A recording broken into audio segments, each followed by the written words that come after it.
기도하겠습니다. 하나님 아버지, 오늘도 말씀을 펼쳐 주의 음성 듣습니다. 주님, 주님의 음성을 듣지 않으면 나도 모르는 사이에 내 마음에 번민이 찾아오고 고민과 갈등 앞에 번번이 넘어지고 또 잘못된 선택을 내리는 내 모습을 발견하게 됩니다.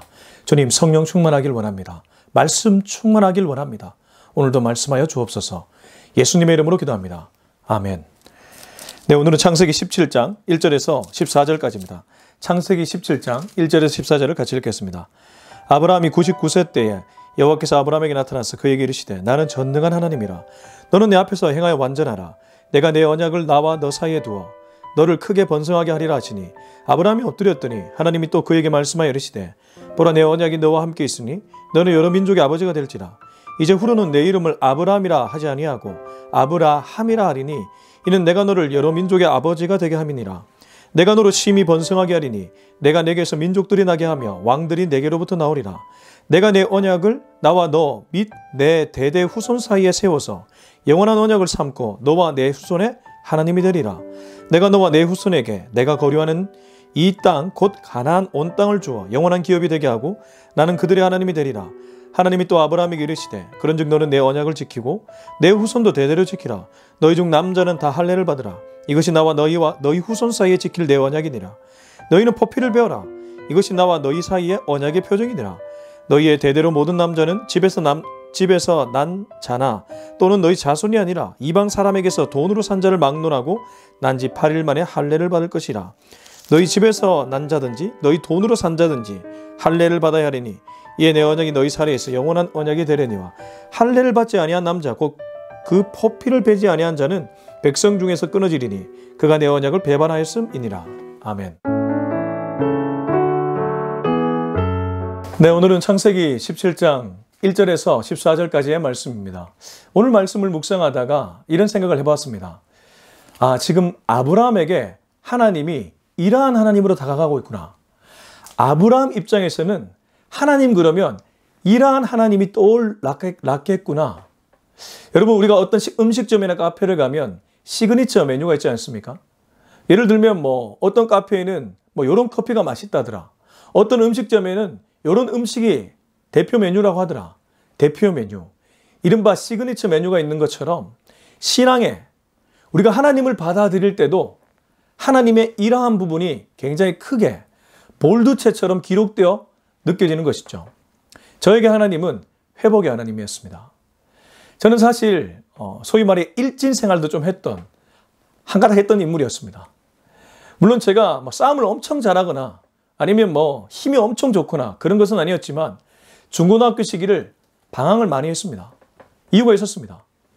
부모의 불화, 그리고 환경의 어려움, 여러 가지 그 복합적인 것들이 더해져서 그래도 초등학교 때는 전교어린이 부회장을 하고 학급 반장을 계속할 정도로 나름 모범생이었고 공부도 상당히 잘했던 것으로 기억합니다.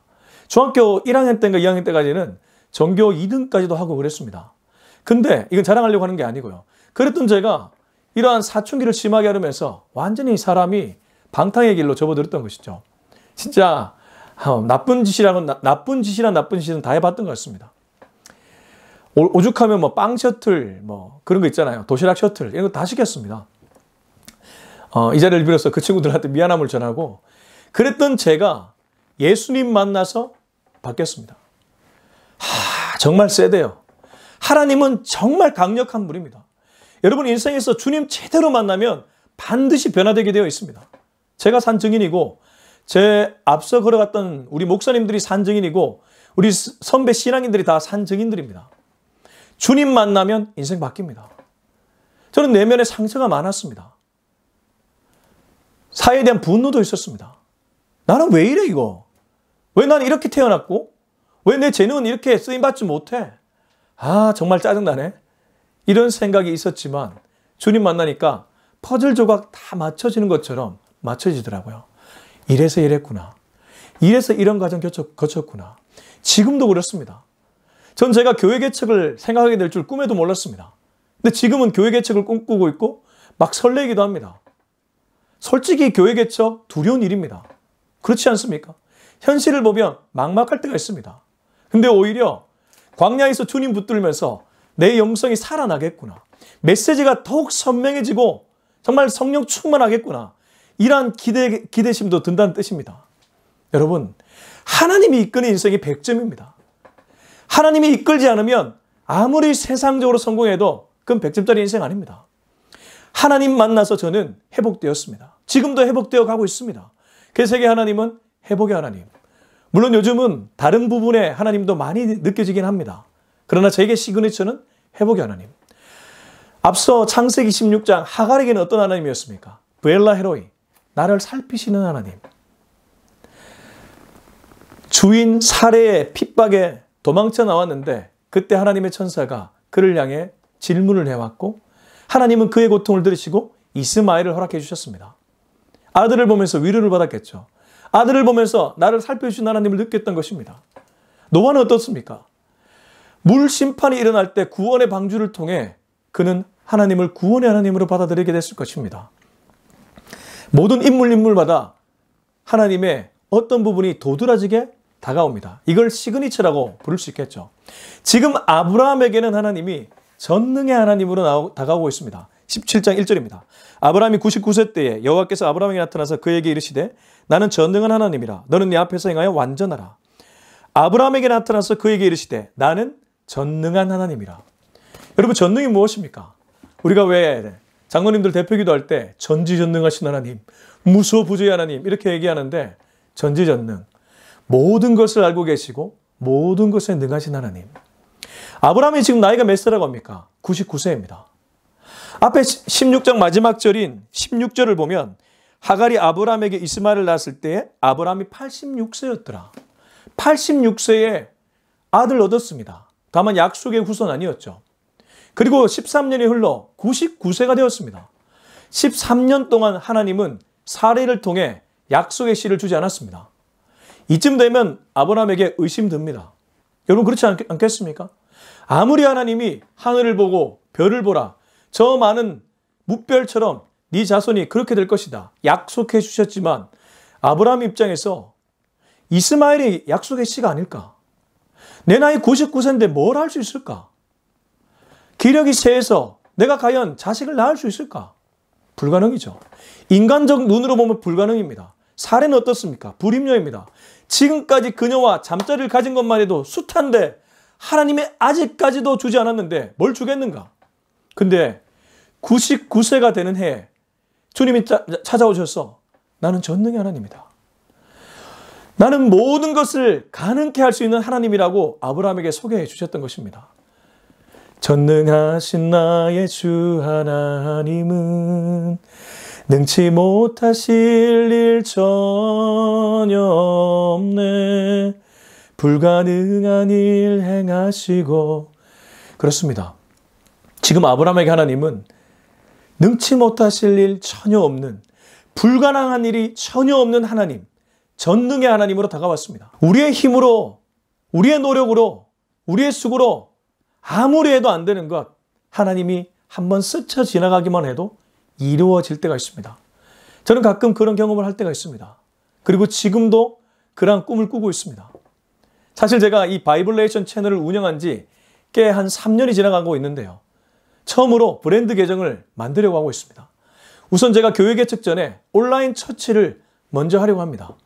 온라인 처치 채널을 하나 더 만들어서 지금 바이블레이션 아침 예배 콘텐츠를 그쪽으로 올릴 계획을 세우고 있습니다. 나중에 여러분께 자세한 거는 다시 말씀드리겠지만 그런 계획이 있는데, 그런 계획을 세우면서 제 힘으로, 제 노력으로, 제 수고로 어느 정도는 할 수 있겠지만 교회라는 것이 목회자 한 명의 힘으로 가능합니까?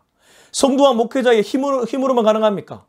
주님의 은혜, 주님의 힘, 주님의 역사하심이 없으면 불가능한 일 아니겠습니까? 아브라함 99세입니다. 사례 불임녀입니다. 13년 동안 시간이 흐르면서 아브라함 반쯤 포기, 아니 다 포기했을 것입니다. 근데 하나님이 나타나셨습니다. 나는 전능의 하나님이라. 무엇입니까?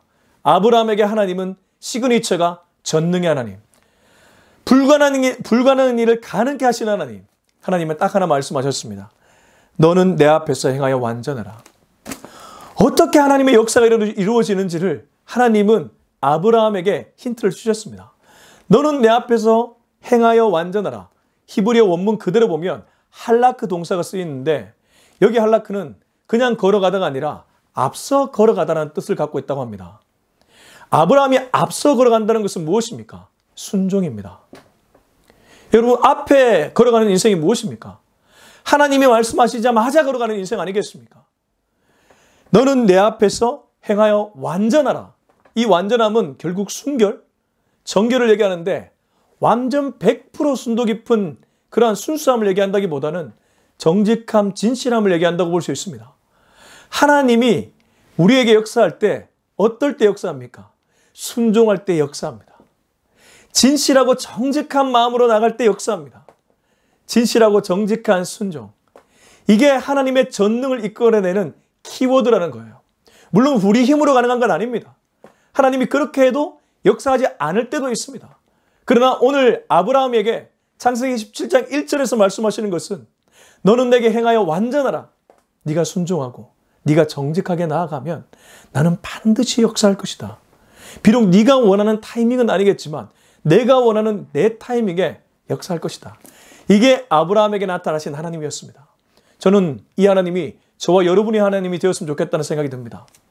2절, 내가 내 언약을 나와 너 사이에 두어 너를 크게 번성하게 하리라 하시니, 저는 2절에서 하나님이 다시 한번 언약을 세우시는데 이 언약을 읽으면서 이 생각을 하게 됐습니다. 내가 내 언약을, 하나님의 언약이죠. 나의 언약이라고 말씀하시지 않습니까? 아브라함 언약이라고 말은 하지만 사실 창세기부터 요한계시록에 이르는 하나님의 언약은 모두 다 하나님의 언약입니다. 하나님이 맺으신 언약이고 하나님이 주인 되는 언약이라는 거죠. 언약의 주인이 그분이면 그분은 반드시 그 일을 행하십니다. 그리고 여기 나와 너 사이에 두었다. 관계라는 거죠. 언약은 관계성에서 출발합니다. 나와 너 사이. 그리고 지극히 개인적입니다. 물론 우리는 공동체 안에서도 예배를 드리면서 주님을 만납니다. 대그룹 예배, 우리가 주일날 현장에서 회중들끼리 모여 하나님께 예배 드리지 않습니까? 그 예배도 예배지만 진정한 예배는 나 홀로 하나님과 대면하는 일이죠. 지금 아브라함에게 하나님은 어떻게 역사하고 있습니까? 나와 너 사이에 언약을 두었다고 합니다. 나와 너 사이입니다. 하나님과 1:1 관계 속에서 이 언약이 작동한다는 것이죠. 하나님의 말씀이 작동한다는 것입니다. 여러분, 하나님은 누군가의 하나님 아닙니다. 나의 하나님이 되어야 됩니다. 부모의 하나님도 아니고 자녀의 하나님도 아니고 배우자의 하나님도 아닙니다. 나의 하나님이 되어야 된다는 뜻이죠. 지금 하나님은 나와 너 사이에 이 약속을 세우고 너는 크게 번성하게 될 것이다. 이건 앞에 얘기했던 약속의 말씀에 리마인드겠죠. 한 번 더 고치시켜주고 있습니다. 인간은 망각의 동물이고 인간은 불신의 동물이기 때문에 하나님이 다시 한번 신뢰의 약속을 내주는 것이죠. 3절, 아브라함이 엎드렸더니 하나님이 또 그에게 말씀하여 이르시되, 아브라함이 잘한 것은 언제나 말씀을 쫓아갔고 이렇게 엎드렸고 제단 쌓은 것입니다. 인간 생활에서도 사회생활에서도 처세 잘하면 어려움을 좀 피해갈 수 있잖아요. 아브라함이 하나님과 관계에서 잘한 것이 있다면 그는 하나님이 말씀하실 때 하나님께 늘 반응을 잘했습니다. 오늘 엎드리고 있습니다. 엎드렸다는 이 히브리어를 찾아가 보면 예배와 관련이 좀 있습니다. 우리가 예배가 월십이라고 하는데 월십 안에는 사실 무릎 꿇다, 경배하다 이런 의미가 담겨 있지 않습니까? 아무튼 아브라함은 엎드렸습니다. 하나님이 말씀하십니다. 4절, 보라 내 언약이 너와 함께 있으니 너는 여러 민족의 아버지가 될지라. 한 번 더 하나님이 보라 내 언약이 너와 함께 있다. 이 약속이라는 것, 카버넌트, 얼마나 숭고한 것인지 모릅니다. 인간과 인간 사이의 약속도 숭고하지 않습니까? 부동산 계약, 집 계약, 자동차 계약, 그 계약의 힘이 얼마나 크고 숭고합니까? 사람과 사람 사이의 신의도 숭고하지만 하나님과 인간 사이의 계약, 하나님과 인간 사이의 언약은 얼마나 숭고하겠습니까? 하나님이 내 언약이 너와 함께 있다고 얘기하고 너는 여러 민족의 아버지가 될지라.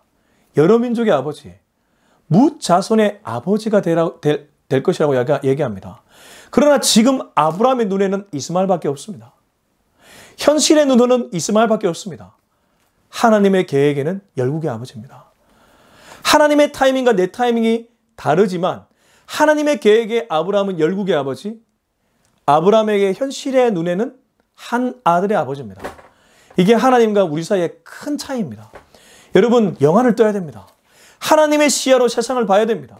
하나님의 눈으로 가정을 봐야 됩니다. 이 눈이 열려야지만 우리는 하나님께 가까이 갈 수 있고 하나님의 뜻을 알아채 이 땅을 살아갈 수 있습니다. 5절, 이제후로는 네 이름을 아브라함이라 하지 아니하고 아브라함이라 하리니 이는 내가 너를 여러 민족의 아버지가 되게 함이니라. 드디어 계명이 나옵니다. 성경에서 계명은 아주 중요한 어떤 포인트가 됩니다. 야곱이 이스라엘이 되기도 했고, 시몬이 베드로가 되기도 했고, 사울이 바울이 되기도 했고, 물론 뭐 사울 바울은 조금 다르지만 아무튼 이름이 바뀔 때는 인생이 바뀌는 그러한 뜻이 담겨져 있습니다. 지금 아브라함은 그냥 그 당시 유대 유행했던 이름 정도였을 겁니다.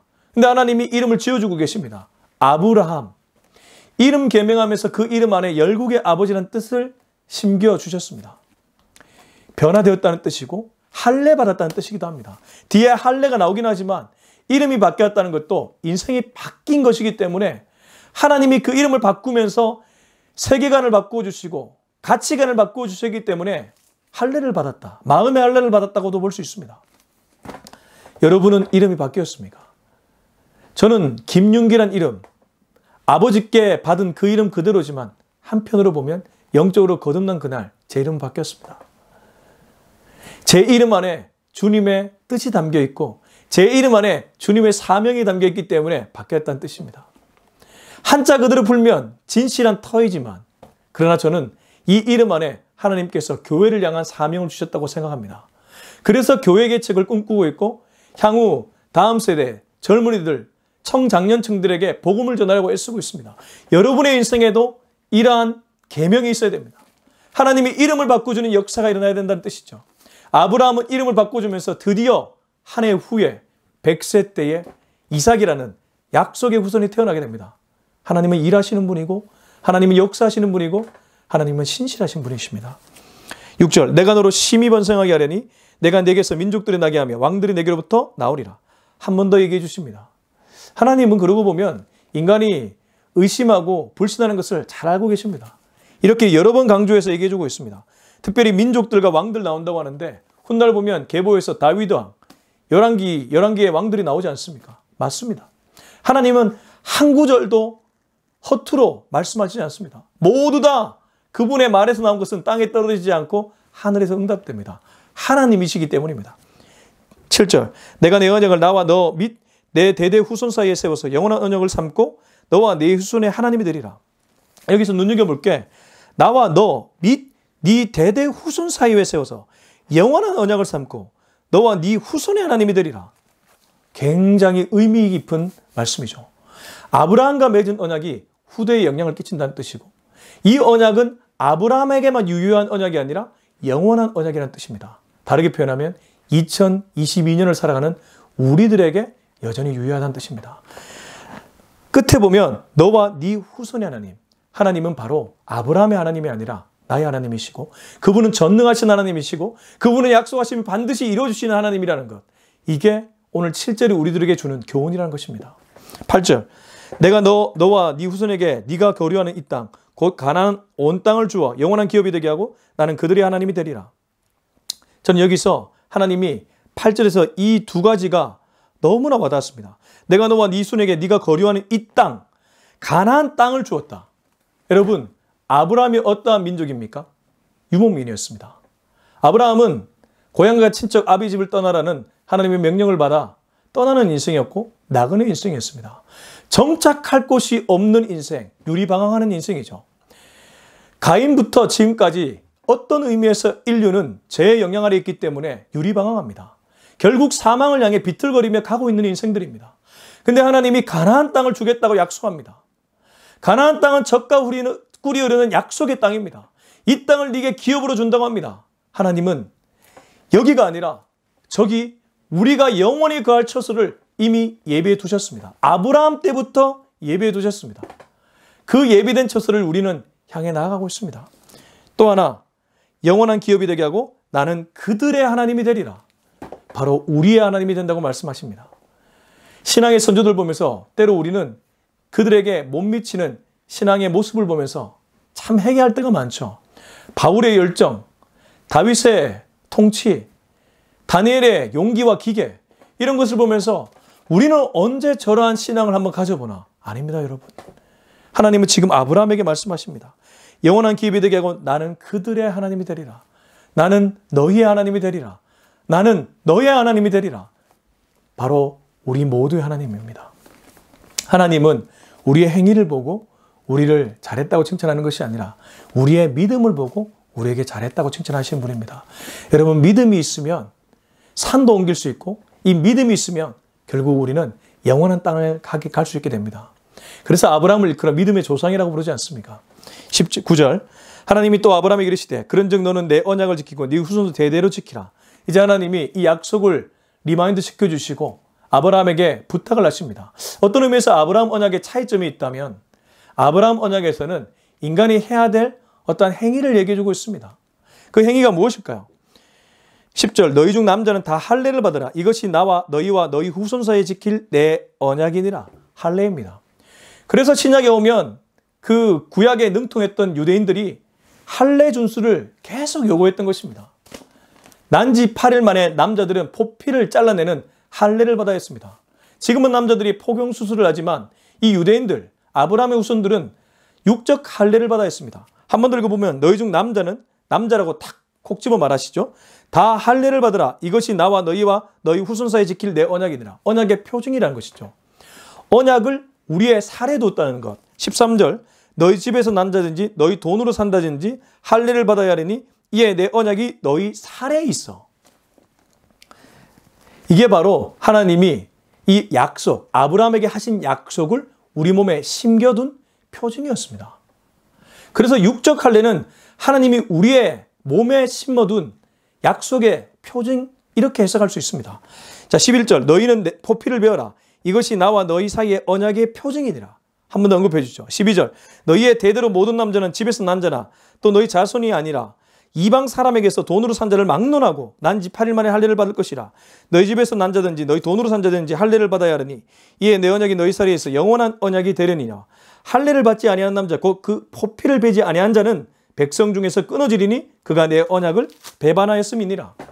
두 가지 질문을 던질 수 있습니다. 첫 번째는 왜 남자인가? 왜 유대인이 아닌 이방인까지 포함되는가? 첫 번째 질문의 대답은 쉽습니다. 남자는 대표였습니다. 가정의 대표가 남자였고 당시 유대 사회는 남성 중심의 사회였습니다. 남자가 받는다는 것은 그 가정 전체가 받는 것과 동일했습니다. 우리가 왜 장자 그러면 그 집안의 전체를 대표한다고 하잖아요. 남자는 그 집안의 대표였습니다. 그리고 두 번째 질문, 왜 이방인까지 포함하는가? 할례는 선택받은 유대인에게만 포함된 것 아닌가? 한 번 더 언급하지만 여기 12절과 13절을 보면 돈으로 산 자를 막론하고 합니다. 이방의 노예들, 당시 유대인들을 노예를 부릴 때 이방의 그 노예들까지도 할례를 받아야 했다는 것이죠.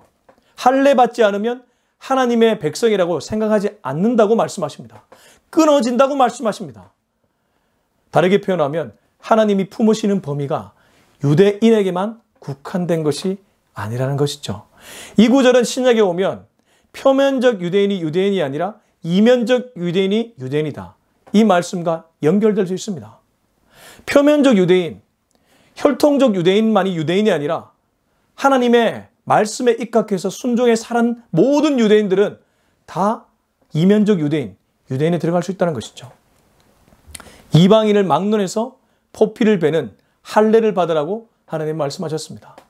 자, 이때만 해도 이 구절을 통해서 우리가 얻을 수 있는 것은 약속의 표징으로 하나님이 할례를 받으라고 했지만 인간에게 어떠한 반응을 요구하셨구나. 그렇습니다. 하나님은 약속을 하시면서 이스라엘 백성들의 반응을 보기 원하셨습니다.